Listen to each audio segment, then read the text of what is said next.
Hello and welcome to the Society with Barrister Fatma Shaheen at PTV World. Whether people travel for leisure, whether they travel for work, whether they travel just to meet new people or to explore new cultures, it is very important for us to understand that what is the relationship between travel, tourism and society at large. And this is exactly what we'll be talking about in our today's show. We'll also be talking about how the tourism industry in Pakistan has been affected by the COVID-19 pandemic and what all is the Pakistani government doing in order to boost tourism in Pakistan. This and much more to follow on today's show. And to do that, let me introduce you to my panelists here. My first panelist for the show today is Mohammad Tanveer Jabbar Saab, who is the MD of Tourism Development Corporation of Punjab. Assalamu alaikum, sir, and welcome to the show. And my second panelist for the show today is Ms. Mahal Saeed, who is a travel blogger. Assalamu alaikum and welcome to the show.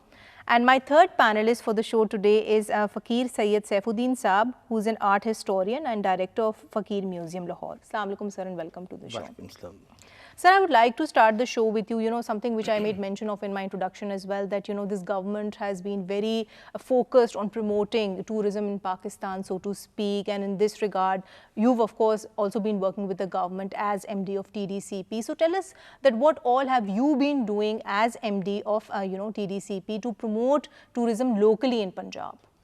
Thank you so much. First of all, you're most welcome, sir. My thanks to PTV for inviting me to talk about tourism. You're most welcome. Let's start from the vision. What's the vision of the government? Right, because it's very important.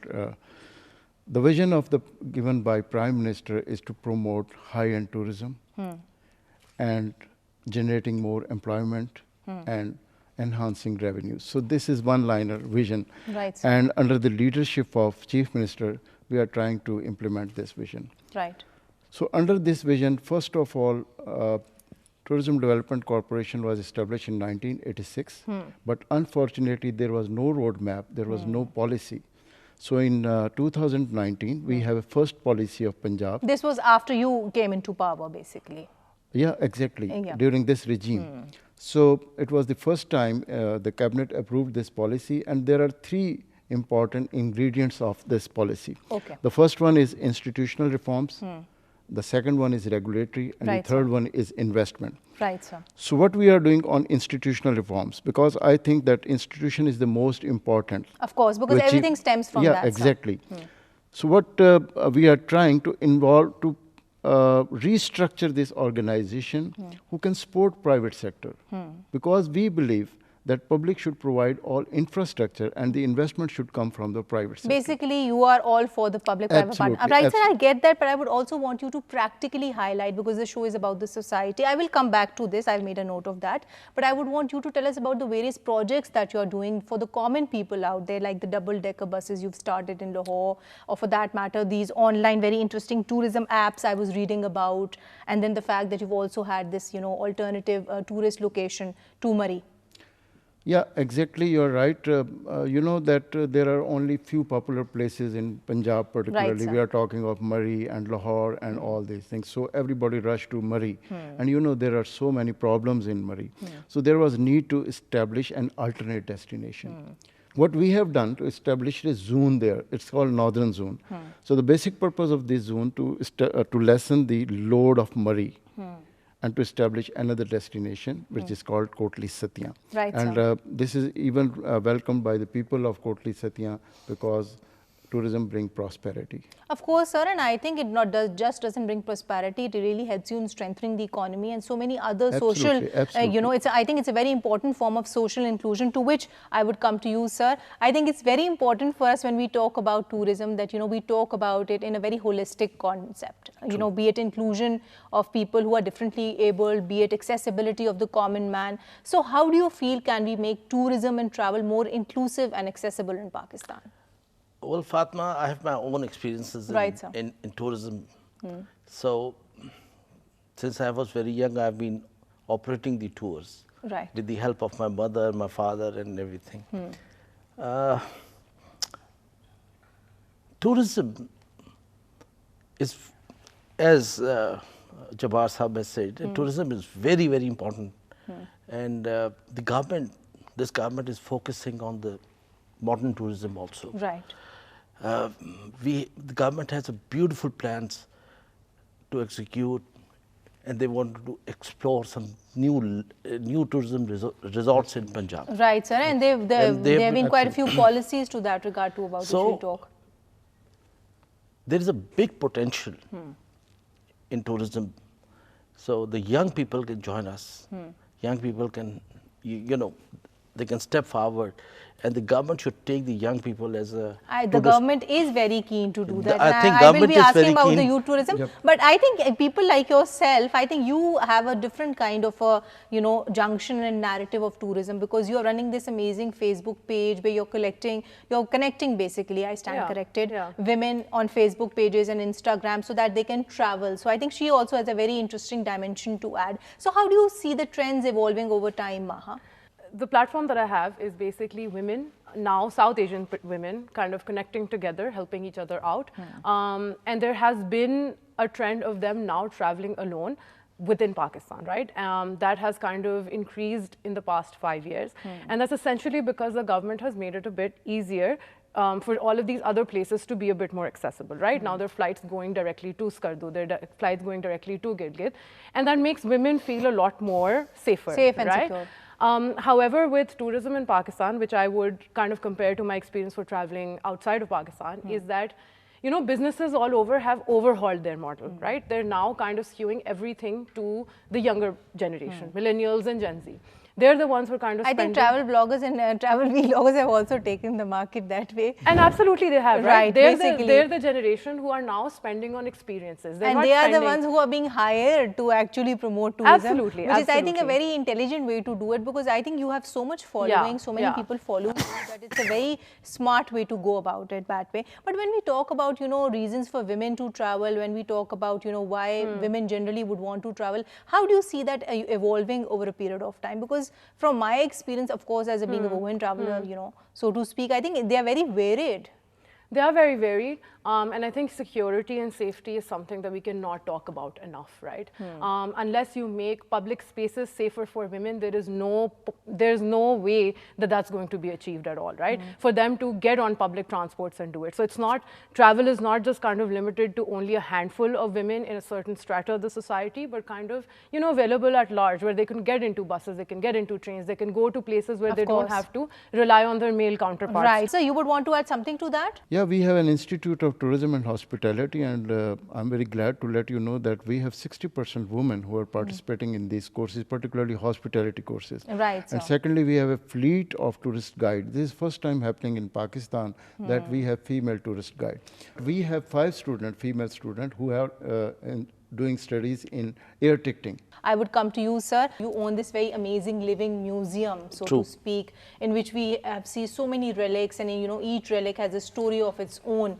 So how do you see this evolving over a period of time? Fakir Khana Museum is one of the largest private museums, which is open to the public since 1905, and we are serving the nation from then.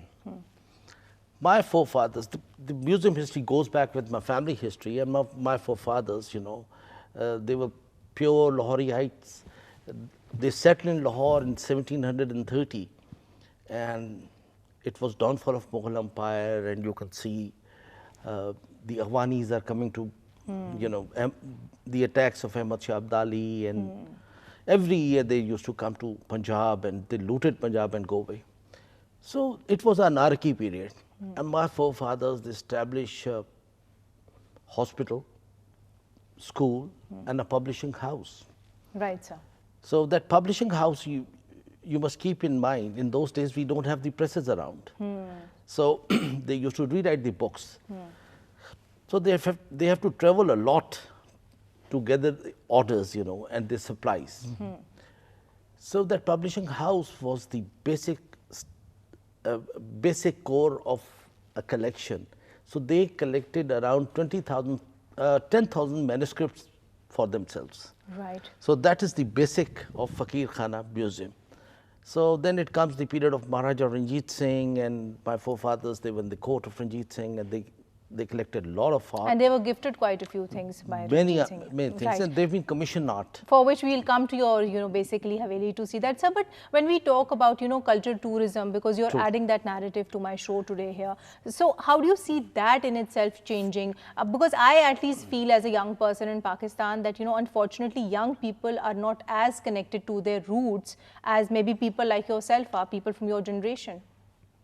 Thank you, Fatma, for asking me this question. It's a very serious question. First of all, we have tourist guides around all over in Lahore. Let's say if you go to Lahore Fort, you will see many tourist guides around.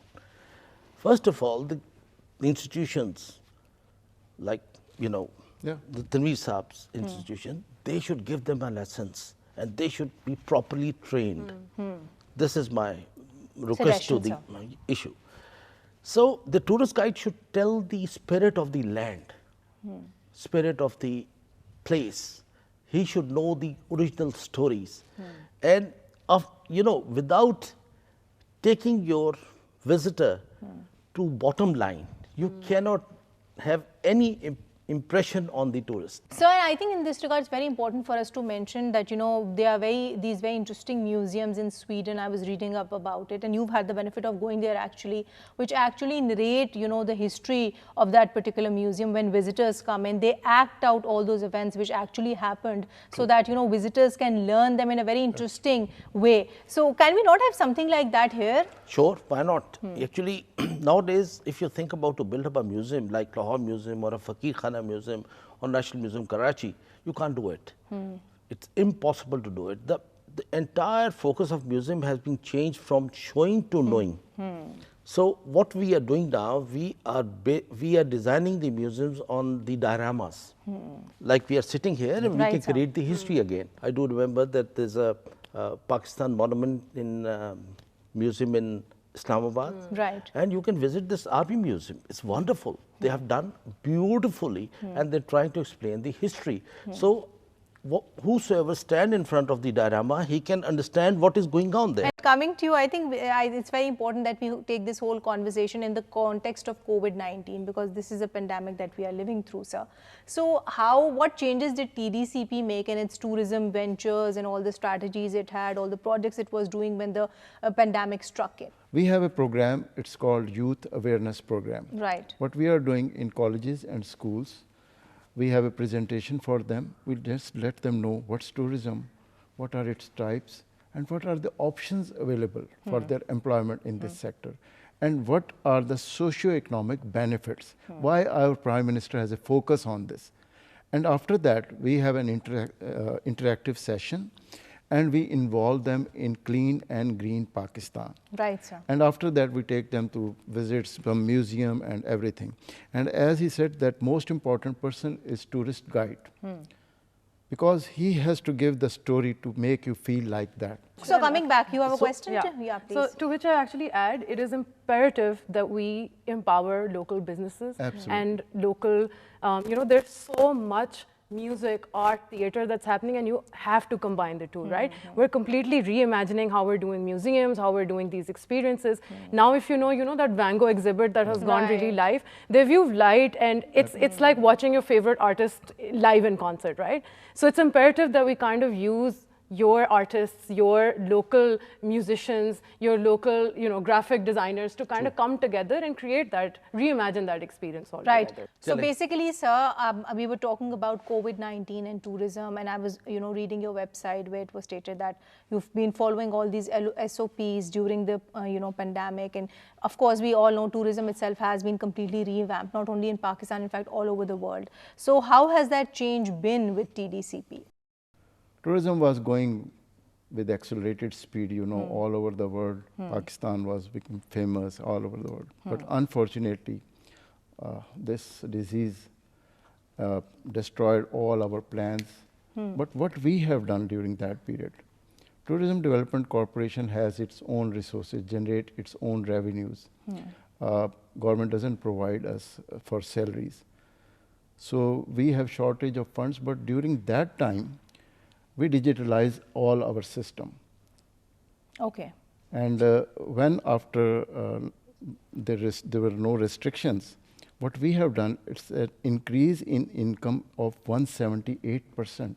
That's due amazing. to that digitalization. And that's great that they managed to do it during COVID. Because COVID was something that got to everybody. So we paid them salaries, we even paid them extra money and everything. Now we are good revenues accumulated due to digitalization. Right, sir. The other thing what we have done during that period, we have an outsourcing policy. Initially we gave our resorts for 5 years. But you know, people have investment there, so they need more time. So what we have done, we have a policy now, which is approved by the cabinet. Right. It's for 20 years, and it can enhance up to 10 years more. So we have now good investors, professional investors. One of our resort in Nankana Sahib has been taken over by Hotel One. So now the professionals are coming due to that So basically policy. you used COVID-19 Another to thing, PDCP in a very interesting way. Absolutely. Another thing, the most important, that during that period we have some digital courses all over the Pakistan. So we gave training to 3,000 students and fee structure was only 500 rupees. And then we have tried to employ them, and out of 3,000, we have 500 students who are now involved in preparing their websites, and then YouTubers and like bloggers and everything, That's digital great. marketing. So you're giving people that opportunity exactly. to earn for themselves. I think, sir, he's addressed it from his perspective, the policy perspective, but I would want your practical perspective for the people out there. How has COVID-19 basically affected my museum? Exactly, your museum that way? Because I think you haven't made that switch to virtual, have you? No, actually, I'm just running only one website, Facebook page. Okay. I used to have website, you know. That was my idea for an e-museum. It was way back in '92, and Virtual. Virtual museum, the first e-museum in Pakistan. So we have developed a beautiful website in '92. In those days, the equipments were not fast, and we don't have the good internets and everything. When I just opened up my website, I got more than 300,000 hits on my website. My God. And within 1 month, over 3 million hits. We don't know what to do about it. We have just opened it up. So, sir, really, to your extent, at least it remains unaffected then. So, some or the other, that website got corrupted, and some virus, somebody has done some virus in it. We have to close it down. And I have done Shukrana to Allah, thank you God, we have closed it down. I used to get emails, thousands of emails. So we have a gold kamra, like a meeting hall in there. So every time I see more than 600-700 people chatting in that, it's a very intelligent website we have developed. Right, sir. But I think the commonality amongst the two of you is that you've used COVID to your advantage, and it did not basically, disadvantage you. Faqir Khana, you can walk into in my place. Then I changed the entire stance only by appointments. So I tell my visitors, you can take an appointment like you go to doctor with appointment. You go to your lawyer to the appointment, with the appointment. So I don't allow more than 5 to 7 people at one time. If there's a big group, we divide it into 2. And of course, you make the wearing of mask mandatory. Mask and everybody has to maintain that social distance. So I was not close in this COVID period also. So basically, I think the commonality among both the panelists is the fact that one way or the other, they've used the pandemic to their advantage so as to, carry on with their work of tourism. But what about you, Maha? Because I do understand that, of course, considering that tourism has been on the downhill because of this, global pandemic. How did you cope with that? Especially, considering that women who used to come to you, they would now be even, lesser likelier to come to you, because as they say, this pandemic has hit women more disproportionately as opposed to men.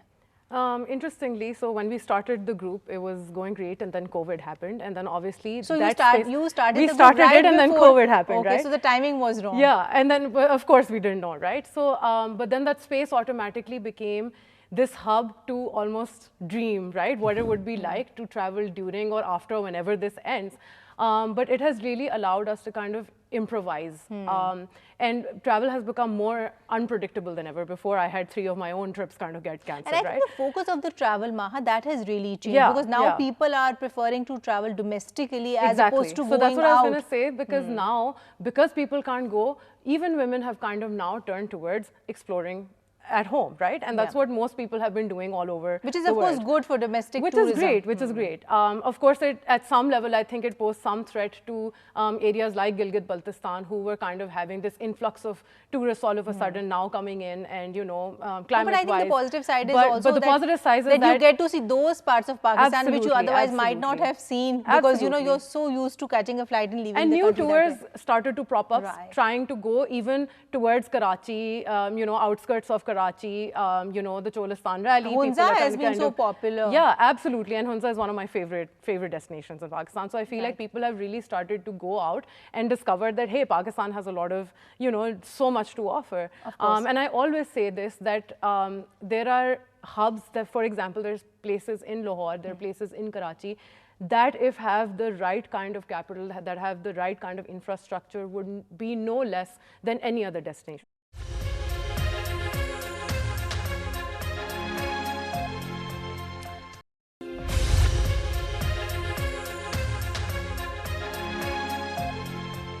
Sir, coming to, I think when we talk about domestic tourism, a very important angle which emerged during this pandemic when a lot of people were going up to the north was the fact that, there have been clashes between the tourists, there have been clashes, with the local residents and the tourists, vice versa, both ways. So, from what I understand, your corporation is working to promote tourism, but is it also going a step ahead and catering to such, social issues too? Because of course, you can't just isolate tourism from the tourist experience per se. First of all, we have an authority now.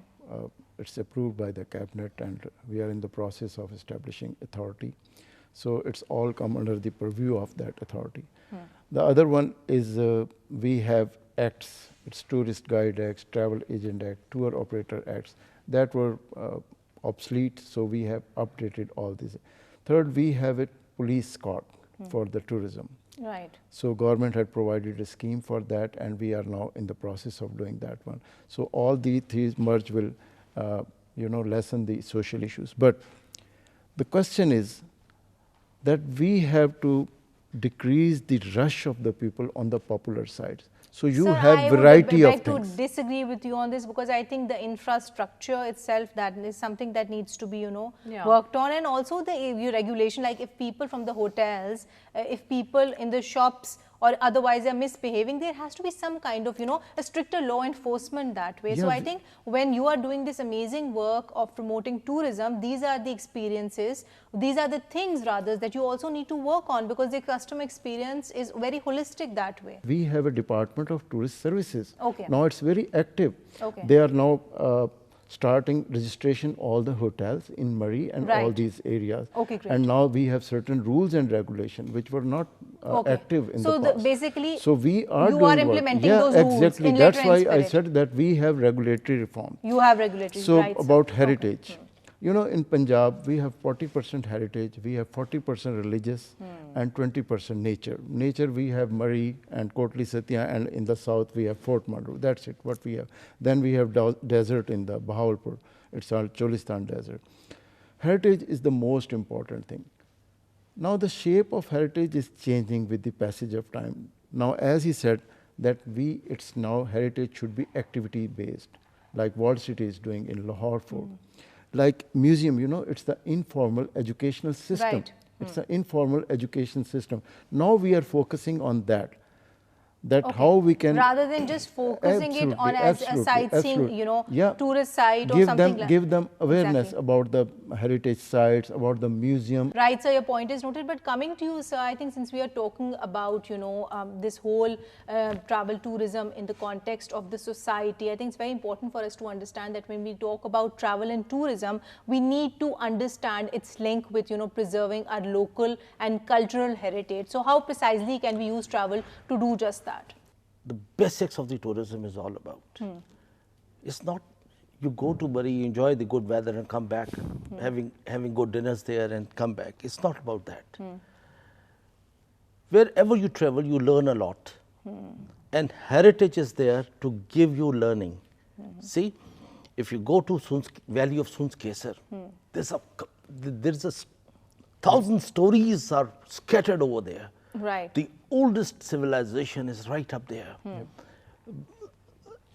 You can see, you can feel about the Raja Porus having a fight with Sikandar, Alexander, and he's defeating Alexander over there. You can visit the Gander Nala, you know, I'm just speaking Of course. you know, I all understand. these beautiful places, the forts, Salt mine. the salt mines and everything. So we have to tell the spirit of the land to our visitors. What are these places all about? It's not, you can see a beautiful hill station or you can see a beautiful. So it's all about narration, going back to the Swedish example, sir. Okay. In 92, I went to Sweden and there is a beautiful museum in Sweden and they had a banner that they're going to exhibit Shahnameh Ferdowsi.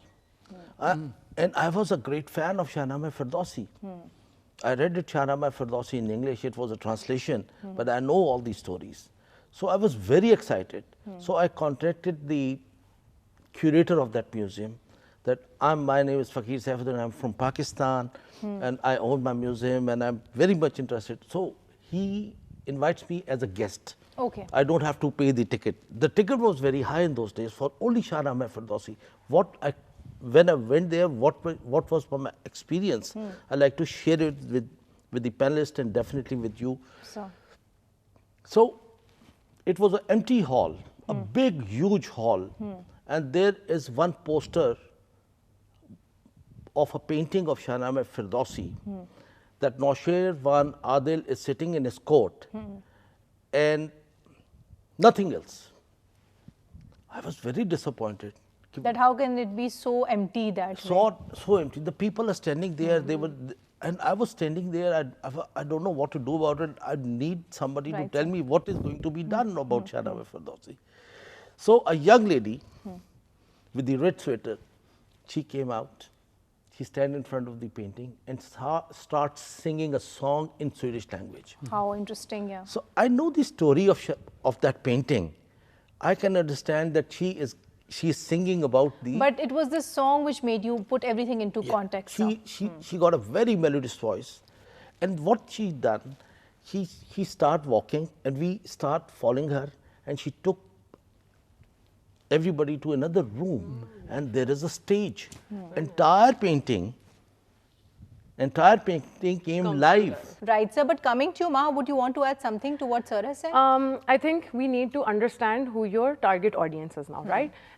Before, when there were families coming, there were businessmen coming, right? There was a certain different class, and hence the experiences, whether there were museums, whether it was the roads, whether it was public spaces, were curated a certain way. Right. Now, the spending power is with your millennial, is with your Gen Z. And what they're looking for is new experiences. They want the heritage, but at the same time, they want what they know best, what they've been seeing because they have been traveling outside of Pakistan, right? So you need to kind of juxtapose the standard that, is higher that way. Right? So cities like Barcelona or Lisbon, they're all based on their history and their art and their architecture. Yet what they do is they make it modern. So you can see, you can go down the road and see a very modern vibe and yet feel every sort of art and history that occupied that space. So I think that's a very valid recommendation. Very and relevant also for it's very Pakistan. attractive for the tourist Yeah, that way because you know it's absolutely. not the routine, it's something different for the eye. So what role do you feel can young people in Pakistan, especially travel bloggers like yourself who have so much following in online spaces,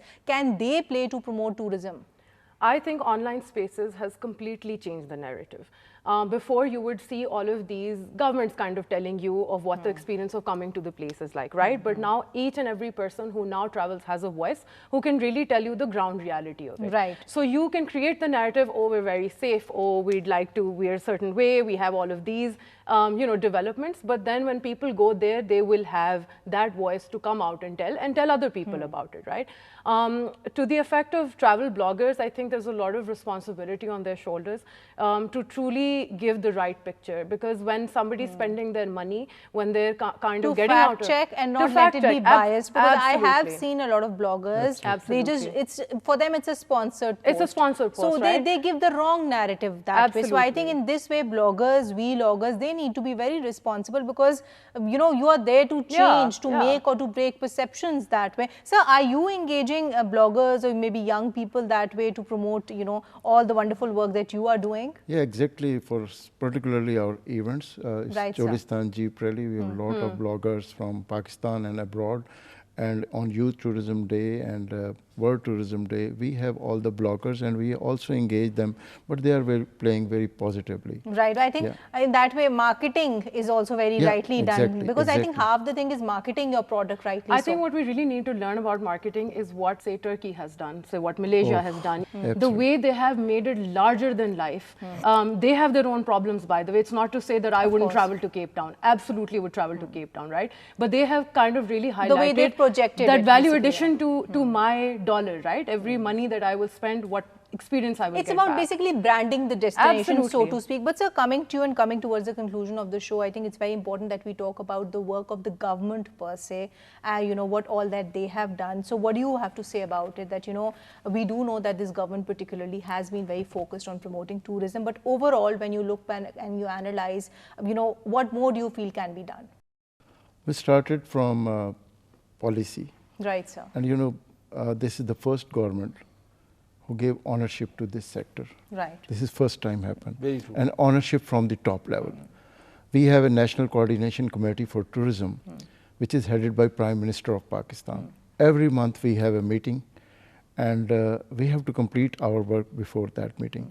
And this is first time happening in Pakistan, that, as I already told you, that we have some investment strategy to involve private sector. Right. We are giving all government rest houses to private sector for 20 years lease. And as already we have discussed, that a lot of people go abroad on vacations, so we have to provide them alternate here. So we don't want that everybody should go on northern areas. We have some other destinations also where you can learn, as he pointed out, that in Soon Valley we have everything. Right, so we have highlighted certain areas where potential lies for investment. And we are now representing Pakistan as an investing point for tourism in Expo Dubai. Right, sir. So this is one of the achievements. The other one is that we have, in Pakistan, we have a full brand of Pakistan, and under this, all provinces will work together. So this is as a uniform policy for Pakistan. I was about to come to that, because tourism is now a provincial for marketing, subject. brand Pakistan, Okay, brand brand Pakistan. marketing, okay. This was suffered due to COVID-19. Right, sir. That's why the reason. Okay. And the other one point is that I'm talking of the Punjab. Okay. That we have outsourcing policy, Right, sir. and involving all the private sector in this. Then we have an authority, and we have a regulatory reform system, and then we have digitalization, and we are transforming all the institutional setup to who will hamper, who will create positivity, who will get the right message through, and something which will not only be beneficial, of course, for the province, but for the country, because we need to project a more positive image that way. Absolutely. But sir, a very important thing in this regard, the issuance of visa, that is something I think which must not be, we must not miss mention of that this government has been very focused on facilitating the issuance of visas for, people coming in from so many countries. So that in itself, I think, will also really help us, boost the tourist economy. This visa policy by the federal government, we are doing here in Punjab, but we are getting benefit out of this. Right, sir, and I think in this regard, it's very important for us to also, give due appreciation to the government's policies regarding the simplification of, the visa issuance for quite a few countries, which will, of course, we hope will, pull in more tourists into Pakistan. Absolutely. But coming to you and coming towards your last question for the show today, generally, how do you feel can we strike that balance between the rights of those, who are being visited, like the local residents of all these tourist attractive places, and those who are actually visiting, because that's where, socially the clash occurs? I think it's imperative to absolutely remember that you are guests in a community. And at any level, you have to respect their norms, you have to respect the environment, you have to respect their businesses. Right. When you go somewhere outside of Pakistan, I feel like all of us are very in line. We're very, standing in lines. We're making sure that we're not littering. We're making sure that we're very respectful of the cultures. But unfortunately, we don't but do when that. when we go to our own, communities, we see a very strange behavior when we kind of have this entitlement that now that we're here, right? And I just feel like it's imperative that you respect the fact that they are hosting you and they will continue to host more people if you are also kind of in line. So I think that it's like a personal responsibility. And that I think feel law also as a enforcement, traveler. sir, that should kick in basically seriously. Yeah. People should be fined that way, because we have seen that, people completely, and I think this is not something, specific to Pakistan per se, but, in other parts of the world too, you need to respect the rights of the local residents. And sir, coming to you and coming towards the conclusion of the show, what would your concluding message be to the people at large? How do you feel can the society, so to speak, promote tourism? Like, what contribution would you want people to make in order to, promote tourism as a sector and industry in Pakistan? Very true. I'm very hopeful with my young generation, like she's sitting beside me. They can change everything, basically, through their social media, through their vlogs. And they should go for tourism awareness programs. Right, sir. How to clean your own environment. You should not litter. You should not write on the walls of more, heritage sites. You should not write your telephone numbers up there. And this is something very, people should get aware of it. And the young people, the RV bloggers, the young people can do it through social media, and the government should do also. They should, I think they should be cross collaborations this way, basically, they should because give they'll this be more awareness. impactful that way. As I've been Wall City member of Wall City Heritage Board, we've been trying to explain we should have the social civic program. Right, the sir. people should not litter in the streets of Wall City.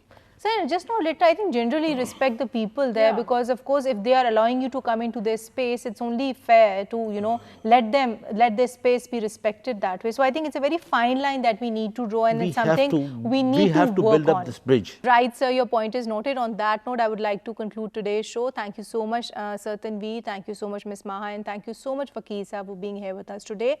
Well, to conclude today's show, we generally spoke about the link between travel, tourism, and society at large. We spoke about how this tourism sector has been impacted by the COVID-19 pandemic, and we also discussed the various initiatives that the PTI-led government has taken in order to boost tourism in Pakistan. What does need to be addressed, particularly in my opinion, is the fact that when we talk about promoting tourism, we also need to focus on, taking care of the needs of tourists such that they have a more customer-friendly experience whenever they visit, touristic sites. And we also need to, market our tourist destinations very intelligently that way, so as not only to, use tourism as something which would possibly bring in more tourists into the country, which would possibly help us strengthen the economy of the country, but also, improve Pakistan's image globally.